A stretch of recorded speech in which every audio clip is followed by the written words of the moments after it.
France commemorated a somber Remembrance Day under COVID lockdown. The French President Emmanuel Macron visits a near-deserted Champs-Élysées to pay tribute to the fallen French soldiers in a subdued ceremony in Paris. Macron laid a large red, white and blue wreath in front of the flame dedicated to the unknown soldier beneath the Arc de Triomphe. The tomb holds the remains of an unidentified war soldier, and this soldier represents all of the soldiers who have died for the country throughout history.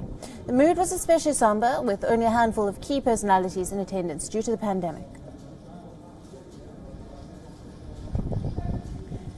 France is one of several European countries commemorating Remembrance Day, the armistice that ended the Great War at the 11th hour on the 11th day of the 11th month in 1918.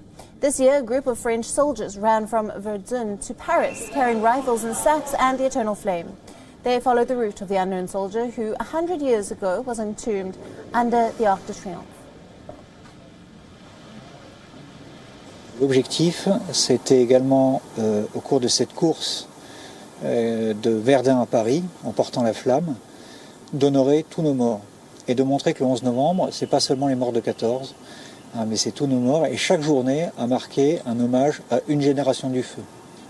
Donc ceux de 14, ensuite ceux de la Seconde Guerre mondiale, les guerres de décolonisation, les OPEX, et aujourd'hui plus particulièrement, ce sont les morts de l'année.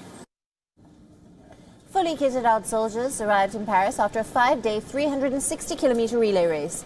The race that stretched from Verdun to the French capital on the eve of Armistice Day commemorations. The United Kingdom fell silent to mark Armistice Day and commemorate the country's war dead. A service was held at the Westminster Abbey to mark the centenary of the burial of the unknown warrior, the grave which represents all soldiers who died during the Great War without being identified. In attendance were British Prime Minister Boris Johnson, Opposition Leader Keir Starmer, and Prince Charles and his wife Camilla. A 2-minute silence was observed at London's Cenotaph, and the ceremonies were held in Cardiff, Edinburgh and Belfast. Prince Edward and his wife Sophie attended another service at the National Arboretum in Staffordshire. Exactly 100 years ago, the bodies of 2 nameless soldiers, one French and one British, were honoured simultaneously at the Arc de Triomphe in Paris and at London's Westminster Abbey.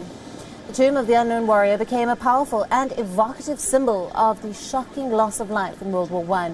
Out of the some 1.4 million fallen French troops and 900,000 British, so many troops had been blown to bits or mutilated beyond recognition.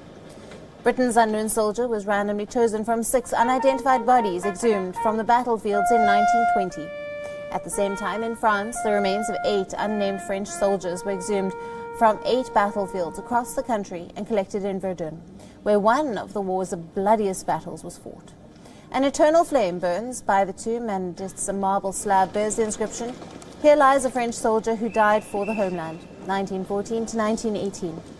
Other countries later adopted the idea, with memorials for the unknown soldier of World War I being built in the United States, Belgium, Romania, Poland, Australia and Canada.